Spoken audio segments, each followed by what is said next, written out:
Muy buenos días, país. Aquí arranca en modo burbuja el pase entre una mañana de estas y caballero de día. Nos vamos a estar acompañando por lo menos hasta las 8:30, seguro.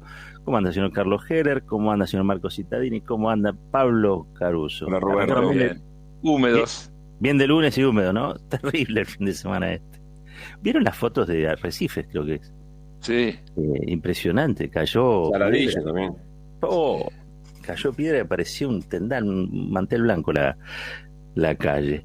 Bueno, ahí tengo, no sé por dónde quieren arrancar, si quieren arrancar por la campaña, el sábado, el acto. No, porque la verdad es que es una semana esta en la que seguramente van a ocurrir algunas cosas, pero no ocurrieron todavía, esta es la verdad. Y lo que pasó durante este fin de semana fue el lanzamiento de campaña, en el caso de los diputados de la ciudad, que lo estuve viendo, que la verdad es que a mí me pareció por lo menos una presentación distinta, ¿no? Frente al río, frente a lo que era Costa Salguero, ¿no? Estaban Sí. ahí Bueno, tenía una serie de simbolismos, justamente Costa Salguero fue un ámbito de disputa con el gobierno de la ciudad y se logró parar una iniciativa del gobierno de construir ahí torres, y se logró parar con el apoyo popular, es decir, con la juntada de firmas, con la presencia de infinidad de personas en las audiencias, etcétera, etcétera. Y bueno, y la otra cosa también, aire libre, distancia, es decir, no fue un acto, sino fue un lanzamiento en tono pandemia, es decir, respetando al máximo todas las recomendaciones de tipo sanitaria, ¿no es cierto? La distancia entre cada uno de nosotros, etcétera, etcétera. Se vio conmovida la ciudad también por una manifestación de la UTEP, ¿no? A Plaza de Mayo el otro día también, con muchísima gente, que yo no sé si eso, digamos, fue o estuvo dentro de los protocolos, me pareció que era... Me imagino que no. No, me pareció que era excesivo, digámoslo. Creo que también anduvo allí Milei juntando gente, pero bueno... ¿Milei juntando gente ahí? Sí. No, en lugar no, en Plaza Blanca. Sí, pero no. Incomparable, ¿no? Entendí que... Esperá, si es por hechos en esas características, banderazo con la gente de Racing, banderazo de la San gente Lorenzo, de Sí, que llevaron más gente que Milei, River antes del clásico. Cualquiera de todos esos llevó más gente que Milei, de cualquier manera, pero bueno. Sí, pero digo, evidentemente hay una serie de mensajes habilitantes que muestran que vale eso, ¿no? Sí, hay nuevos anuncios. Evidentemente estamos preparándonos para la pospandemia. El tema de la vacunación en combinación con las aperturas, ¿no? En un punto. Sí, a ver, yo creo que no hay que confundir, porque se anunció un plan de aperturas graduales que tienen que ver justamente con el avance de la vacunación y la evolución de los indicadores que tienen que ver con la pandemia. Es decir, se dijo vamos a 3 etapas, en la primera esto, en la segunda lo otro, etcétera, etcétera, que no es más que seguir observando el panorama global de lo que sucede en la medida en que se avanza en los porcentajes de gente vacunada. Yo creo que la lectura clave de todos esos anuncios es que hay que vacunarse, que hay que avanzar, y que agosto es un mes que el gobierno entiende que están dadas todas las condiciones para llegar a un altísimo número de personas mayores vacunadas con las 2 dosis. Ayer la ministra decía, creo que para fines de agosto se esperaba que más de la mitad o el 60% de los mayores de 50 años tengan las 2 dosis aplicadas. Ese es el objetivo, claro. Claro, y se parte de la idea, de lo que la experiencia está demostrando, que esto no baja los contagios, pero sí baja la gravedad de los contagios, las muertes, etcétera, etcétera, y permite una cierta convivencia extraña, pero cierta convivencia al fin con la pandemia, con la pandemia en otra fase, en una fase verdaderamente moderada. Sí. Creo que eso es lo que está planteado,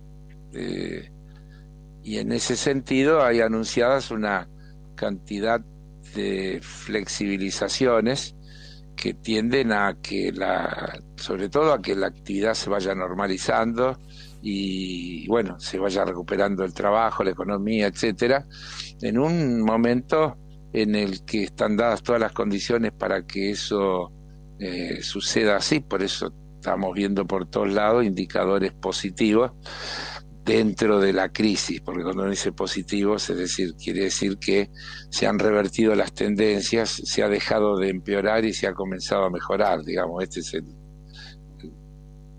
el tema como yo lo plantearía.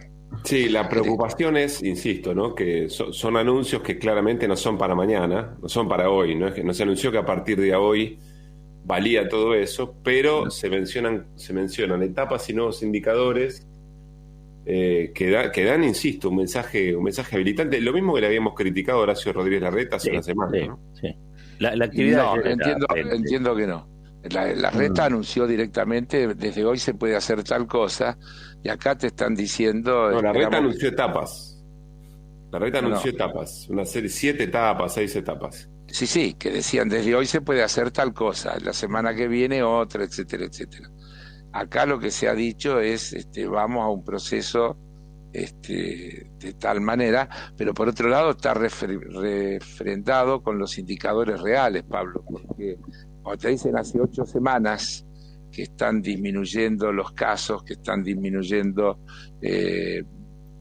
los internados, el nivel de ocupación de camas es bajísimo comparado con lo que se venía, y creo que nos vamos a tener que acostumbrar a que vamos a medir, creo que ayer también lo explicó la ministra, que en esta etapa vamos a mirar más la cantidad de gente internada en terapia por COVID y por lo tanto con riesgo de vida, que la cantidad de gente que se contagie con COVID. Sí. Que se está asumiendo que en caso de gente con vacuna es un riesgo menor, riesgo bajo. Tampoco por encima del 50%, 52% a nivel nacional la ocupación de camas de terapia intensiva. Claro, pero acordate que estuvimos en momentos de... Bueno, de 80%. 90 y pico se llegó a estar, 90 y pico se llegó a estar, claro. La tensión que había allí está hoy realmente contenida. Yo no digo que está resuelta porque todavía sigue habiendo un problema y todavía sigue siendo alta la cantidad de gente que pierde la vida diariamente. Es decir, que yo no creo que el problema esté resuelto, ni mucho menos. Estoy diciendo que lo que se empieza a mirar, tratando de conciliar los distintos factores a conciliar. Si es letal o no, digamos. Claro. Si es letal o no, si te lleva a la terapia intensiva o no. Que con las dosis o con la segunda dosis. Los muchachos antivacunas empezaron con el cuento de la gripecita. Empezó Boris Johnson, siguió Trump, Bolsonaro, etcétera, etcétera. Y en realidad se adelantaron un año y pico, porque eso puede ser así. Macri lo dijo hace unos meses, para mí siempre fue una gripe un poco más fuerte. Bien, lo que hoy la tendencia de la información mundial permite ir viendo es que con las 2 dosis de la vacuna puede parecer a eso. La letalidad baja notablemente, las internaciones en terapia bajan notablemente, y hoy te dicen, bueno, en Estados Unidos el 98% de los internados son no vacunados. Uh-huh. Y después, bueno, están los problemas que siguen latentes de la diferencia de grados de vacunación según la ideología, ¿no? Ahí más clarito que en Estados Unidos no se puede ver. Sí, los estados republicanos y muy republicanos tienen indicadores muy bajos de vacunación. Y hay algo que me parece que se está discutiendo en los últimos días, que tiene todo que ver con lo que habitualmente discutimos aquí, que es el tema de la distribución de la riqueza, de las vacunas o de lo que fuera, ¿no? Obvio. Mientras algunos países, incluso a contramano de lo que recomienda la OMS, hablan de una tercera dosis de las mismas vacunas, no un refuerzo, no una que contemple variantes distintas, sino una tercera dosis de la misma vacuna. Hay otros países que no tienen ni una vacuna. Obvio. En África está habiendo el porcentaje de gente vacunada en África y en bajísimo, ciertas regiones de Asia y demás es bajísimo en relación a la población, y ese sigue siendo el mayor riesgo, porque el vínculo, los viajes, todo lo que sucede hoy en este mundo globalizado hace que hasta que no logres que esa inmunidad se extienda al conjunto del globo terráqueo, el tema va a seguir latente. Va a seguir latente, y la verdad que por ahora habrá que seguir cuidándose. Yo creo que hay que reforzar ese mensaje, ¿no? De seguir con los cuidados, con la corriente cruzada y constante, los distanciamientos, porque ahí es verdad que... Pero creo que hay un gran esfuerzo por decir, en la medida que tengamos 2 dosis, volver a la normalidad, a la presencialidad, es decir, a ir recuperando la vida normal. Creo que ese es el objetivo planteado. Sí, a ver, normal con cuidados, o sea, normal no. No, normal con cuidados. Normal con cuidados. Normal, no sé, yo no me acuerdo lo que era normal. Normal era que Messi jugara en el Barcelona toda la vida. Y un día dejó de ser normal. Este fin de semana lo supimos. Hay una nota se veía venir, ¿no? Eso, se veía venir. Sí. No, más o menos. A ver, Pablo. No, era otro tema. ¿De Messi? No, al contrario, no. Dale tranquilo con Messi. No, porque hoy hay una nota muy interesante creo que ¿dónde la vi? En Ámbito, que se las recomiendo, ¿no? El título es Messi y el PSG, una reunión clave en 2010. Y plantea un tema muy de fondo. Y dice que en el 2010 el gobierno francés de Sarkozy, en ese momento, llega a un acuerdo con, no sé cómo llamarlo, el rey, el emir, el dueño de... El emir de Qatar. De Qatar. Sí. Tamim bin Hamad Al Thani. Por el cual le da todas las garantías para que pueda ingresar cualquier cantidad de guita sin ningún tipo de controles y limitaciones. Sí, bueno, está ahí explicado bastante en detalle, y ahí comienza el armado dentro de una operación que tiene que ver con el Mundial. Se dice que a cambio de eso Francia cambió su voto, tema que luego derivó en un gran conflicto que incluso provocó la crisis de FIFA, porque el candidato a ese mundial era Estados Unidos, no sé si ustedes se acuerdan. Sí, claro. Y hasta Clinton fue a la reunión de FIFA donde se iba a elegir, fue casi a recibir los aplausos y se llevó una sorpresa porque hubo votos que cambiaron a último momento, y ahora vamos viendo algunas cosas que aparecen unos cuantos años después, que ese voto de Francia que cambió Estados Unidos por Qatar estuvo vinculado a este acuerdo que por eso te recomiendo leer la nota, Roberto, vas a entender un montón de impresionante. Cosas. Sí, impresionante. ¿Y ahí no está de fondo después el escándalo que estalla en la FIFA? Sí, claro. Con el FBI, las escuchas, es todo lo demás que viene después. Que podríamos titularlo como la venganza será terrible. Claro.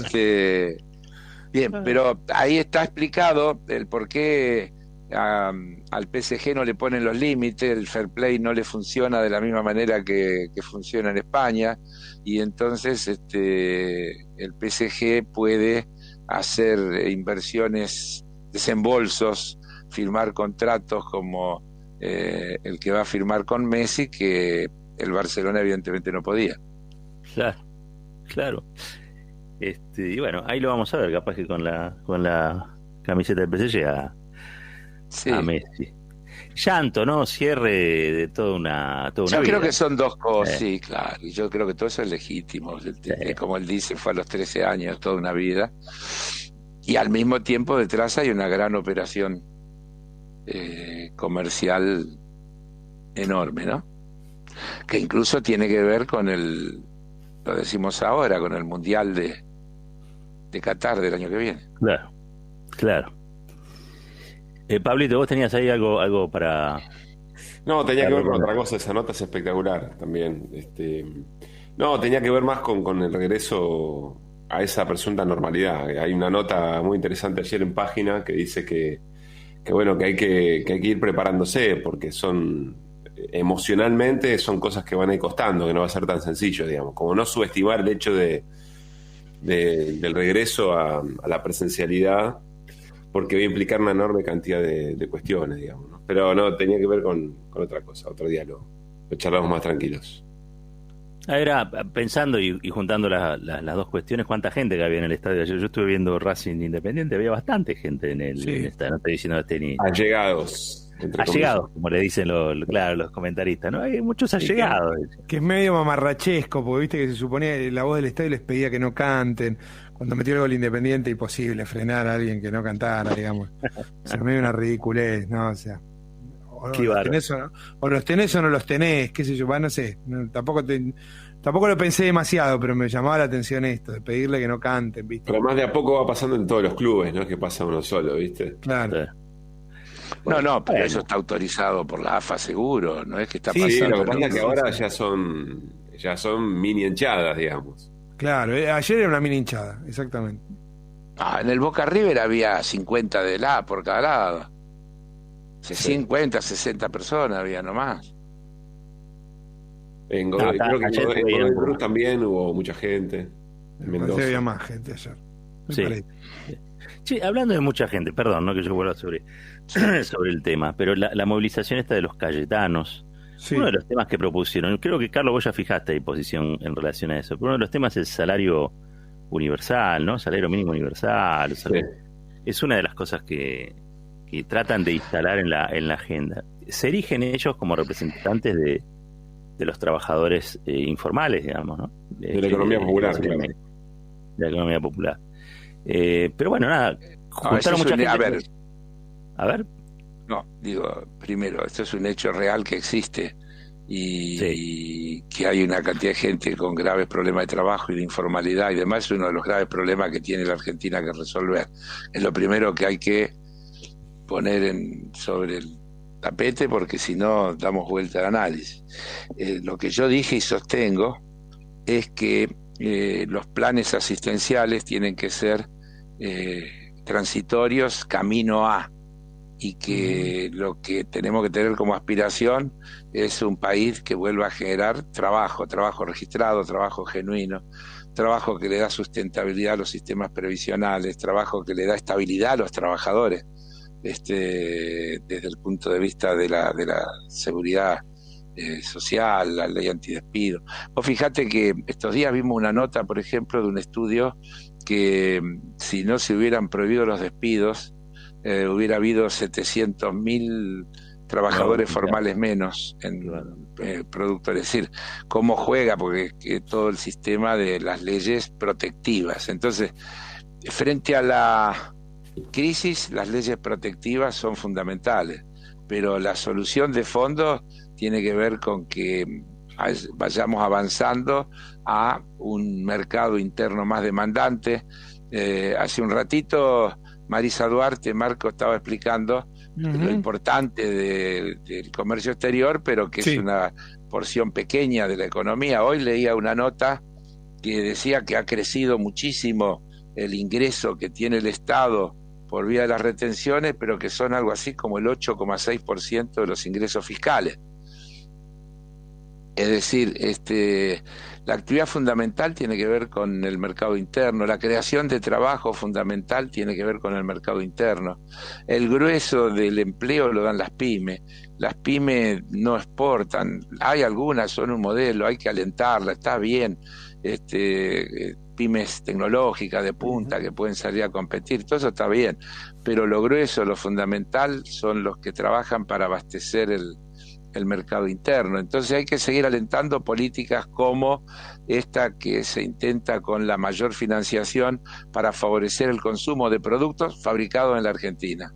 Y hay que ser estrictos en eso, porque esos productos fabricados en la Argentina que se consumen más generan puestos de trabajo en blanco, puestos de trabajo que van dando estabilidad y que van bajando la brecha y que van achicando la cantidad de gente que vive de un subsidio, de una renta básica o cosa por el estilo, que insisto, está bien, en la transición, que es el Estado haciéndose cargo de la situación para darle el mínimo que una familia necesita para tener una supervivencia. Pero eso no puede ser el destino, ese no puede ser el objetivo, ese no puede ser el plan.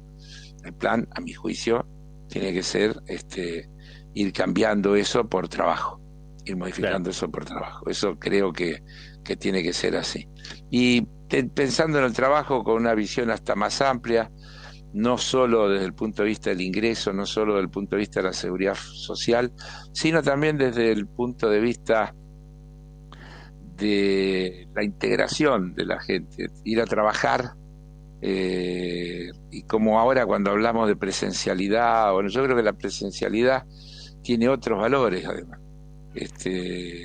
Genera hábitos, genera disciplina, genera relacionamiento, genera infinidad de cosas que se pierden cuando cada uno trabaja desde su casa, por ejemplo.